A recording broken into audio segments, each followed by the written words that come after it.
Hi guys, and welcome to Escape with Watch Reviews. My name is Steve, and today we're going to be reviewing the Watchdives WD1861. Watchdives, they sent me this watch for free. I don't have to send the watch back, but you guys know the deal by now. It's not going to sway my review one way or another. You're always going to get my honest opinion on this channel. And if by the end of this review you want to pick one of these things up, I'm going to be leaving a link down in the video description that is taking you to the Watchdives website. That is an affiliate link. If you use that link, you aren't paying any extra. I'll just earn a little bit of commission, and it helps keep the channel running. The retail price for this watch is $139 US. That's before any taxes or sales or coupons or anything like that. As always, I'll be leaving my link here. This is Escape 10 for $10 off your $150 purchase. So you're going to need to buy something else to use that link. But if you do, there's that link. You can save a little extra. Watchdives, they usually do have a sale going on in the first week or two from release. So currently you can save $30 US on this. The watch currently comes in two different colorways that you can see on screen now, and they do give you an option of the bracelet, or you can save $20 and get it on the rubber, which I do think looks pretty good. The watch case is made of 316L stainless steel. It has a sapphire crystal with AR coating, screw-down crown, screw-down caseback, 100 meters of claimed water resistance, and the watch is powered by the Seiko VK63 Mega Quartz movement. So I think everyone is kind of wondering how this thing stacks up to the king of Speedy homages currently, and that is the Pagani design PD1701, which I do have, and I will be referencing throughout this video. Just one note: the crystal on this one is not the original crystal. I swapped this crystal for another crystal from another Pagani design watch. So anything pertaining to the crystal, you're going to have to take with a grain of salt. This one is actually better than the one that was included on the watch. So yeah, just something to note. But yeah, I will be referencing this watch throughout the video. So I say we get right into this review. But before we do, as always, doing a quick wrist check. Again, wearing another Watchdives new release. This is the WD1861. I did an unboxing of these watches and a couple other ones. So go see my previous video on that one. All right, so let's get into the dimensions. So the dimensions are pretty much the same as the Pagani design. They're just a little bit off, less than a millimeter in pretty much every single dimension. So just something to note. The bezel diameter is 40 millimeters. The case diameter is 41.7 millimeters. Case thickness of 13.8 millimeters. Got 20 millimeter lug width. And the lug to lug of 47.6 millimeters. And sized up for my 7.5 inch wrist with 3 links removed. Weighs 130 grams. And for reference, the Pagani weighs 138 grams. So I think the size on this is pretty much exactly what I expected. 40 at the bezel, 42-ish at the case. It's a little asymmetrical. As you can see here, the bezel and the case kind of line up on this side over here, but then the case kind of juts out a little bit. Well, it adds a little bit of protection for the crown and the pushers on this side. So it's kind of the asymmetrical case. It wears like a 40 millimeter. The thickness, 13.8 millimeters. You can see here, really flat case. But it has almost no case back on it, so it wears right down on the wrist. I think it wears pretty darn good. I do hope and pray that we see a version 2 of this with a thinner mid case. That's kind of one, I'll say this, it's the only area where I think Pagani actually has done better on this watch. So there you can see the two side by side. So you see how thin the Pagani mid case looks. The overall thickness is actually, I believe the original with the original crystal in it, the overall thickness is actually higher, pretty close to 14 millimeters on the 1701. So yeah, just something to know. They could have slimmed down that mid case just a little bit, and I'm hoping they do that in the future.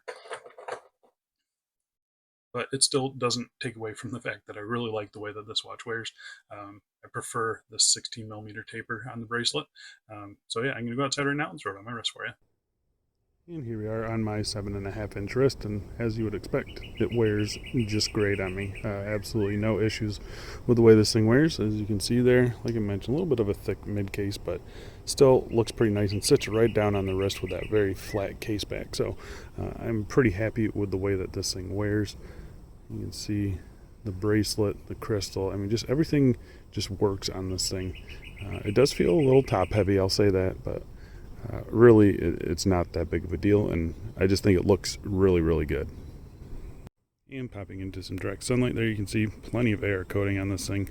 Really no issue with legibility at all. It looks really good. It feels really good on wrist. It's super comfortable. Even the bracelet is actually pretty good. So, yeah, I just like the way that this thing looks. Obviously, I'm a huge fan of the Speedy, so yeah, this thing just looks great. Speedy's a strap monster, so I say we go throw this on some straps and we'll get back to this review. And here we are on a Vario vintage leather strap. I think that looks really good. Obviously, this thing is kind of a strap monster, so no surprise there. All right, let's go throw it on some more. And here we are on a simple 2-stitch leather strap in black. I think that looks really, really good. Again, no surprise there.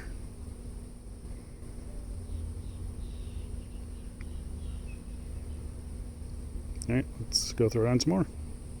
And here we are on a black Marine National strap, or elastic strap, I guess. One layer underneath the watch. Still sitting very nicely on the wrist and super comfortable and lightweight. Really like this combo. And here we are on a leather NATO style strap. 2 layers underneath the watch there. Still sitting pretty good, and this is actually a pretty thick strap, so it does have a pretty flat case back, which is nice to see.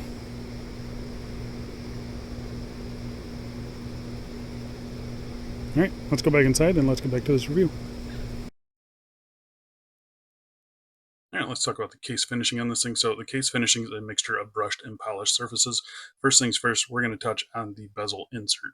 So the bezel insert on this thing is really, really nice. It is an aluminum bezel insert, and it's a matte aluminum, as you can see there, against the shiny ceramic bezel on the Pagani.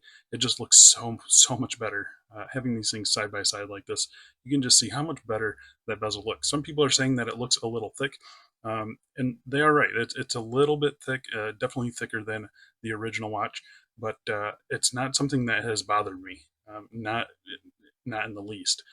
So yeah, I think they're going to try and work on slimming that down just a little bit, but they're saying that it's going to leave a gap between the crystals. So yeah, I'm kind of working with them, talking with them, seeing what we both kind of think about slimming this bezel insert down a little bit. But honestly, it doesn't bother me at all. The bezel itself, it's a fully polished bezel. You can see it kind of undercuts on itself, just like the Pagani. You can see there. The case finishing, you have brushed and polished surfaces there. And again, I am really impressed with the case finishing on Watchdives watches. They seem to be done very nice, better than the Pagani. You have better polished surfaces. You have better transitions as well. So, getting back to the Watchdives one, you can see those transitions are just really sharp, and those polished surfaces, they really do catch the light a lot nicer than that Pagani does. The brushing, horizontal brushing here, you have these little spaces in between the polish chamfer and the lug opening there, where it's an angular brushing. Again, everything is done really nice, really crisp transitions. So I'm overall pretty happy with the case finishing on this thing.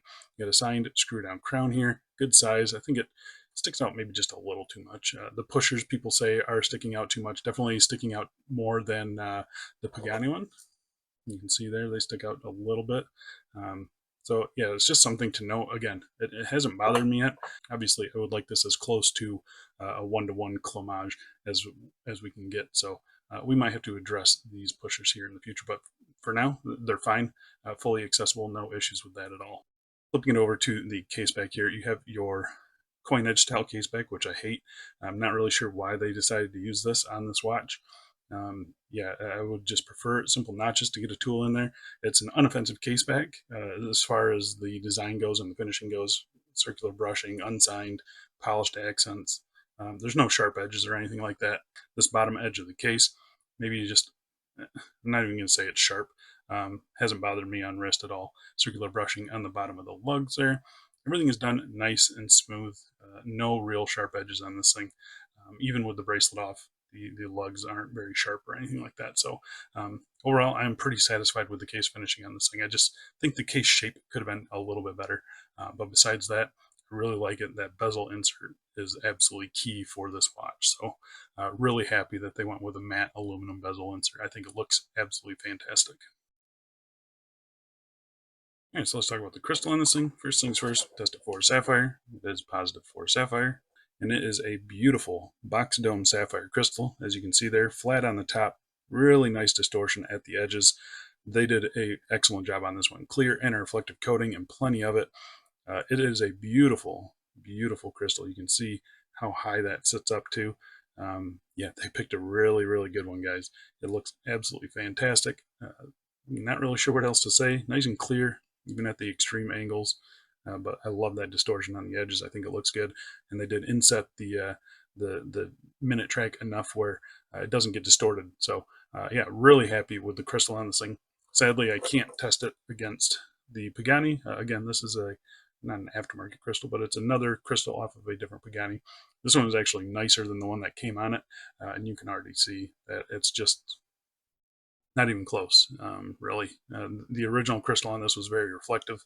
Um, this crystal on the Watchdives is already much better than this one. So, yeah, that was one of the big issues with the Pagani, is that the crystal that they used was just not a good one. So, yeah, the fact that Watchdives put in this nice of a crystal on this watch is a huge, huge bonus to me. All right, so let's talk about the dial on this thing. So the dial is something that they spent a lot of time and a lot of money on. They had some dials that looked very similar to the Pagani one. You see the Pagani one is kind of like two layers there. The subdials are just kind of sunken or cut out there. So they had one that was similar to this one here. And they scrapped all those dials because they took feedback from everybody else. And this is what they ended up with. And they did an awesome job on this dial. You can see the concave subdials, those are key. And then we'll get real close. Hopefully you can see this. And then you have a sunken outer ring there.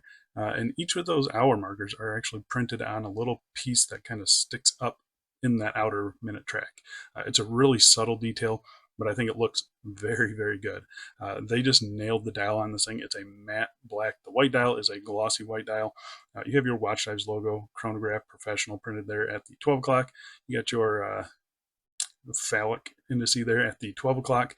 The alignment is spot on the hands.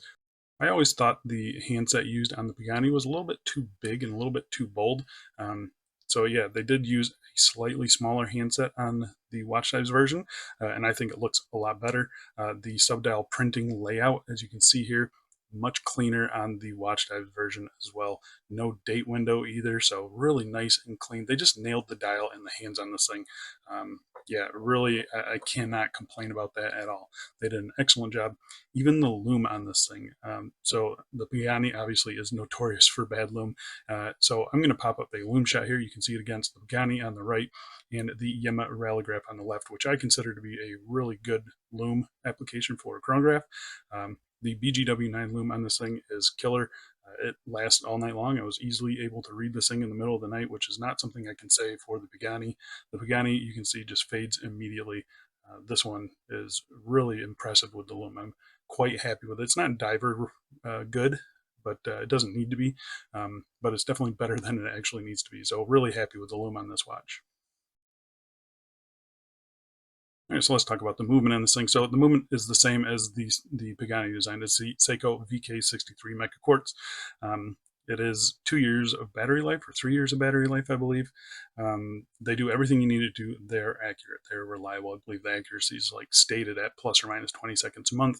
But these things have always run within, a few seconds a month. So really happy with them. Can't really complain too much other than that 24-hour subdial there on the right. I'm not a huge fan of that subdial, but there's not anything that we can do to change that. So, yeah, for now, we're just going to have to live with that. But you got your ticking seconds here down at the 6 o'clock, 60-minute counter there, which is fully marked, which is nice to see. So you're able to accurately keep time on this thing. So to operate the movement here, you click the top button here. Nice, snappy action on that top pusher.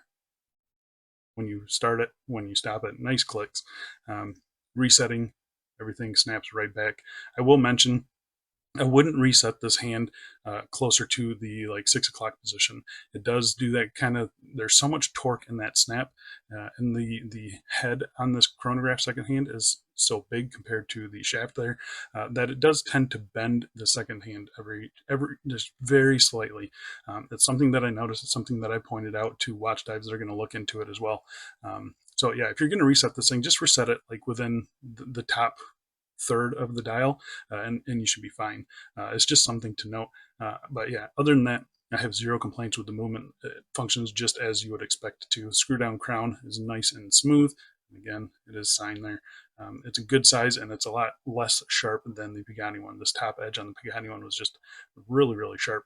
This one feels much better to manipulate. First position does nothing. Second position changes your date. There is a date wheel back there, and I can hear it clicking around, but I'm happy that they hit it. Third position is where you set your time. It does hack the movement.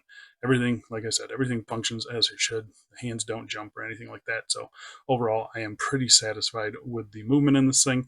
I've got no issues with the Seiko VK, especially in this price point.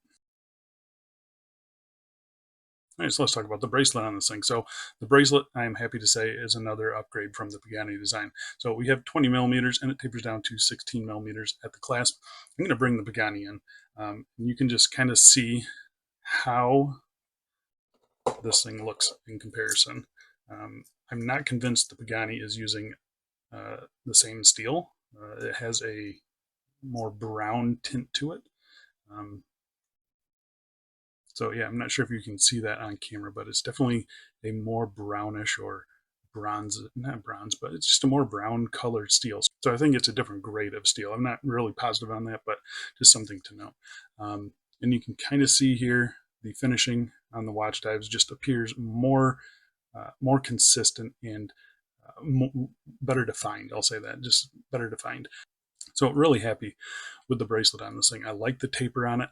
The play in it, it's about what I expected. There's a little bit of jangle to it, but it's not bad. The fluidity of the bracelet seems good. This bottom edge is definitely softer than what's on the Pagani design. You do have split pins for sizing, and they do include a tool in the box. Getting our way to the clasp here. The clasp is your typical Watchdives clasp, brushed on the top, brushed on the side, a little polished chamfer there. It's nice and thin and low profile. 5 levels of micro adjust, which is more than you get from the Pagani design there, as you can see. And then I'm just going to set down the Watchdives here for a second. The Pagani design is actually not a bad clasp, but it had this just worthless diver's extension on it, which really cheapened the sound of this thing. It just kind of rattles, and yeah, it's not the best sounding bracelet. It's just very, very rattly compared to the Watchdives one. So yeah, I'm happy to see that it's just a normal clasp. Obviously, I'd like to see like an on-the-fly clasp, but yeah, this one's not bad at all. Fully milled on the inside. Everything functions as it should. Nice, solid clicks. Again, releases every single time. Again, I like the bracelet on this thing.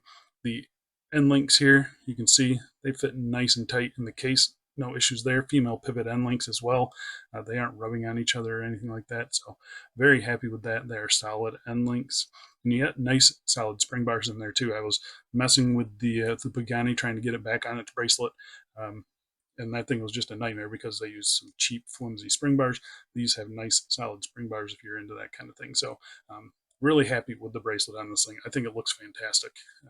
Obviously, it could be a better bracelet, but yeah, I think for the price point, this is actually a pretty decent bracelet. And I think you guys are going to like it, and I think it does look really good on that bracelet too. So there you go, guys. I'm dubbing this the new king of Speedy homages. Yeah, I think everyone really liked that PD1701. If you do like that watch, I still think this is actually worth an upgrade too. They fixed everything that I dislike about the Pagani. The crystal, the bezel insert, the dial, the bracelet, it's all better in the Lume. It's all better on this watch. I think the only thing that the Pagani did better was the case shape. But other than that, this thing just kind of blows it out of the water, and I've struggled to take this off the wrist for the last 2 days. So I'm really happy with this watch. It looks good on straps, as you saw earlier. Looks good on the bracelet for $109 US currently. It's really, really, really, really hard to pass up. So I think that's it for me. Thanks a lot for watching, guys, and I'll see you in the next one. See ya.